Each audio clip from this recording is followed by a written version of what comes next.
So when you're coming up with the sermon, the very first thing to do is to think, what is a challenge in this text that speaks to the moment we are in that cries out for some kind of resolution? And then you got to find an opening story, right, that kind of sets you in the direction of that resolution. So today, story of Abram and Sarah being called to this new place, I thought, I'm going to tell the story about Mark Kuhn. Mark was born in 1950, farm kid in Iowa. And when he got off the school bus late in the day, after school, a lot of times he would go over to his grandpa's house, who was a retired farmer, and they would tell stories, and they would play games, and they would listen to his grandpa's shortwave radio. This was 1960, and it was not totally dependable, but often they could hear BBC. And he still remembers the day when the Wimbledon tennis tournament came on. He just never heard anything like that. He was just so captivated. It wasn't just the British accents. It was like, he said, this kind of reverence, like church-like reverence as they played the game, and there'd be the silence, and then, the sound of the ball hitting the racket. And he just had to learn everything. So, of course, they got out the Encyclopedia Britannica and looked up Wimbledon and started learning about the game. And then his mom got him a tennis racket with S&H green stamps right at the Redemption Center. That's definitely a division here for age, but took 3 books of S&H green stamps. He started playing, and his mom took him, to other little towns in Iowa so he could play tennis with other kids. And one day he was taking care of his sister's horse out there in the pasture, and he noticed they had this feed lot, and he was like, this is the same size as a tennis court. So he got his, measuring tape out, and he was like, it's exactly it. Well, his parents were not impressed. Like, nobody else thought we should dig this land up, to put in a tennis court. But that's the way a call is, right? Sometimes you hear it, like you think, hey, we could start a new church. How about in a Buddhist temple down the street, right? And some people hear that call, and some people are like, yeah, no, that is crazy, right? But to be honest, as light and whimsical as that story is, it doesn't really speak to the death and the loss and the desperation with which this story begins today. So in Genesis 12, Abraham and Sarah called to go to a new place, right, to a new land, to step out there in this new possibility. But their story really begins in chapter 11, like verse 30. It begins in the genealogy. And genealogies, they're a thing that kind of tell us who we came from, like who our people are, what's our continuity, but they also kind of set you to the future, like who's going to come after, what is beckoning us. But in this passage, chapter 11, verse 30, we are told that Abram and Sarah have no future. The scripture says, Sarah was barren, she had no child. And we talked about this, whenever the Hebrew repeats itself, that's a sign, step up and take notice, right? And the sign is that they don't have a future. They're barren. There's nobody who's going to come after them. And that kind of loss and desperation is really what the passage is trying to address. We're told clearly, this is what you're supposed to leave: your father's house, your kindred, your country, and where you're supposed to go is not at all specific. To a land that I will show you, right? It's just like, what? I'm going to leave everything for something you might show me? So this is not really a story so much about an Iowa farm kid who wants to have a tennis court in the middle of the farm. It's a story more about a refugee. And so I think about the last refugee who picked me up when I flew into Dallas last Sunday. Every time when I fly into Love Field, it's always a refugee. I don't know if my profile says tips refugees really well, but it's like Eritrea, Sudan, Myanmar. And if you just know anything enough to say, did you come here during the war? Then you can tell they're like an American who knows something. And then like the next 40 minutes, they just like lay it all out, right? Muhammad had come from Afghanistan. 10 months ago, they left Pakistan, where they've been for the last few years. I mean, it's not hard to unpack all of that, right? The Taliban and all that, and all the grief. I mean, he couldn't bring his whole family. They couldn't bring their extended family. He left his land, his culture. He left his work. But he was the father of 4 children, and they were all girls. And over and over, he kept saying, no future, no future, no future, right? They can't go to school. There's no possibility. So they came. I mean, the terrifying truth of leaving everything to come to this place. And he said, now in the schools, I go to the Mansfield schools not far from where I grew up, he said, they're brilliant, they're top of the class, and you could just tell he was glowing about these 4 daughters and how incredible they were. But even that story doesn't quite speak to what's going on in this passage, because the narrator always kind of wants to I hate to say whitewash, but maybe that's the right term here, kind of like not really look at the complex morality stuff that's going on. So what's the first thing that we're told? They came from Haran with what? Their family and their possessions and the people they'd acquired. There's a word for that, right? The slaves. They came with the slaves, and they came into Canaan, and guess what? There are already people in Canaan, right? I mean, this is a story in some ways about conquest. It's whether it's the story of Europe going to the Africas, or Europe going to the Americas, or Israel going to Palestine. It turns out there are people there when you arrive, and they're not hearing the call to go forth and leave, right? No. They're hearing this call to stay put because this is our land.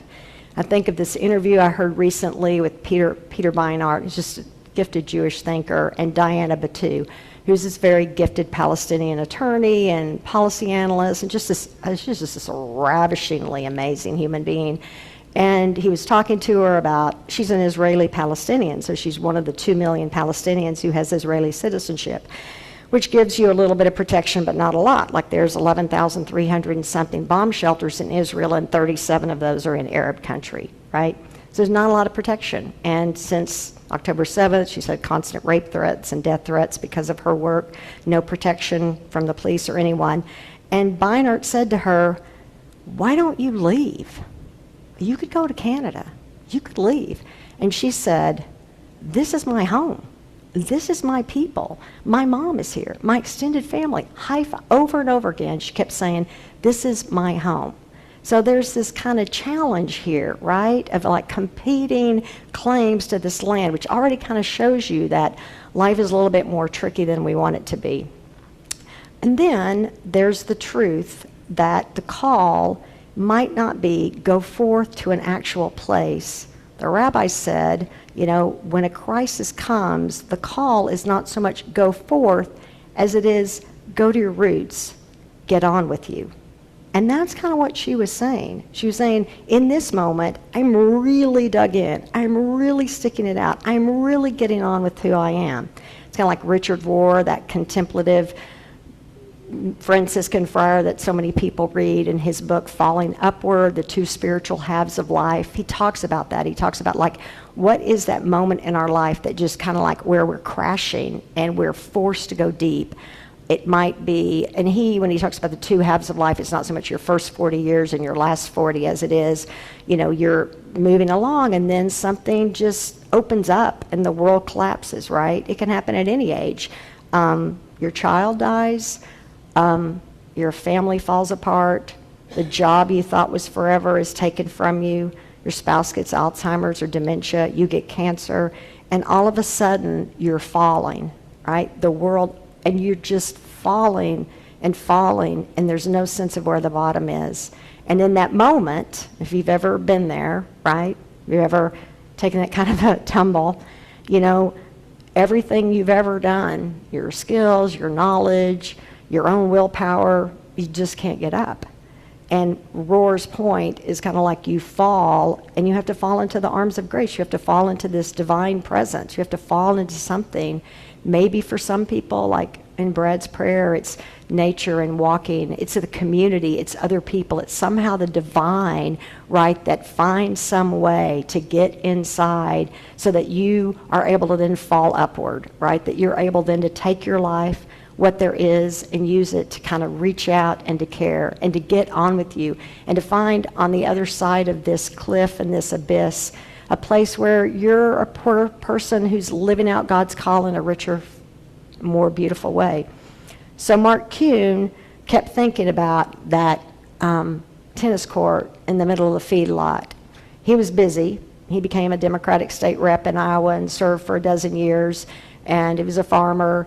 And in 2001, 41 years after he first heard the BBC broadcast Wimbledon, a really unexpected thing happened. A close friend died very unexpectedly And he looked at his wife and he said, are we ever going to get going on this? So they decided to get going on the tennis court there in the middle, not far from Charles City, Iowa. He had two sons, Alex and Mason, who both helped him. And they started clearing the lot, and they brought in 16,000 tons of sand, and then they scooted around on their rear end to get every pebble out of the way, and then they brought in the grass, and then they ended up painting 638 white pickets with green. I mean, they were going to make this place look exactly like Wimbledon. He didn't just want a tennis court, he wanted an all-grass tennis court like Wimbledon, which also takes probably, 2 or 3 dozen grounds crew working on this thing, not just a farmer and his kids, but they were dug in. And his son Alex, who had followed his father into public service, who was a teacher and a volunteer with Habitat and also worked for probably the last Democratic senator in Iowa, Tom Harkin, and had this program called Everybody Wins to try to engage kids in Iowa, and he had his own teenagers, and they were just out there. They got a chance to go to Wimbledon and see the court, and then Mark Kuhn, who's the state rep, is reaching out to the people in Wimbledon, can I come be your intern? And they're like, no. Can I come be your intern? No. And he just kept on and on and on. They're finally okay, you can come be an intern here. So then he went to Wimbledon, and he learned so much more about, and then, they just had to make it look exactly like Wimbledon, right?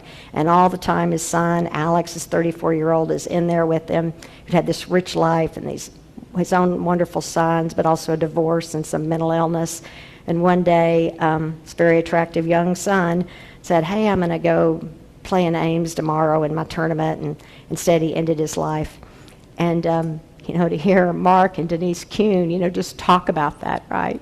The world opened at me, just falling and falling and falling and falling, and the loss of that and the barrenness and the hurt and all the what if. How did I not see that? What could we have done? And all the guilt. So, of course, they cut the tennis season. How could they go on with that? This is 2016, and luckily, they were gifted in that they had a faith and they had a church community, and obviously they had so many people they had served in the state of Iowa and the tennis community, and people reached out to them and cared for them. And then the following spring, that call to go forth, it just became louder and louder. Alex had always wanted them to have ryegrass like they had at Wimbledon, so he tore it all up and planted that grass and renamed it the Alex J. Kuhn and all Iowa Garden Club or something. And then they decided that the focus was going to be even deeper in bringing kids from Iowa, Nebraska, and Minnesota in to play tennis, and supporting a reading program because his son had read every single day at an elementary school, and to support mental health and all that. It was just like this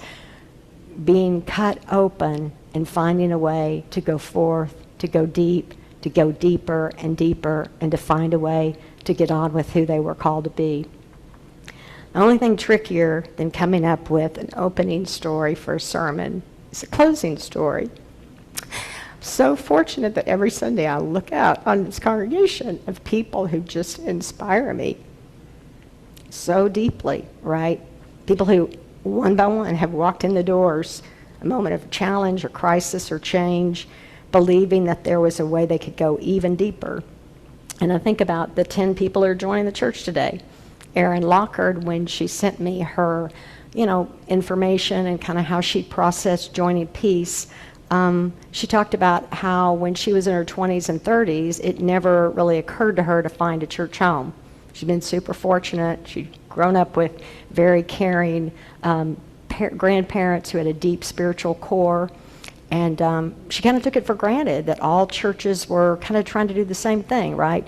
Be a loving, serving place. But then when she was in her late 30s, she said life forced a reckoning for her when her youngest brother and her mother died within 18 months of each other. And she had spent her life, so far, her career, her education, becoming a physician, and she decided that she needed to step back from work, move back to Kansas City, reconnect with family and friends, and do the hard work of finding herself through a balanced life. That was writing, and that was trail running and hiking and listening to live music and being with friends and finding a wonderful life partner. And it was also finding a church home. Because at that same time, this country and what she thought it was about, and its idea about religion and faith as inclusive and caring and loving, and this country's government was just being taken away from her, right? And realizing that just the ethical framework of being a physician was not enough. So she had to find a faith community like Peace, where people were all in together trying to find a way in what is a very, very difficult moment to fall upward together. So our prayer on this day, with Abraham and Sarah, with Mark and Muhammad, with all the people sitting next to us, and the next person who will come in the door, is that we'll hear God's call. We hear God's call to go forth, to go deep, to get on with us, right? Amen.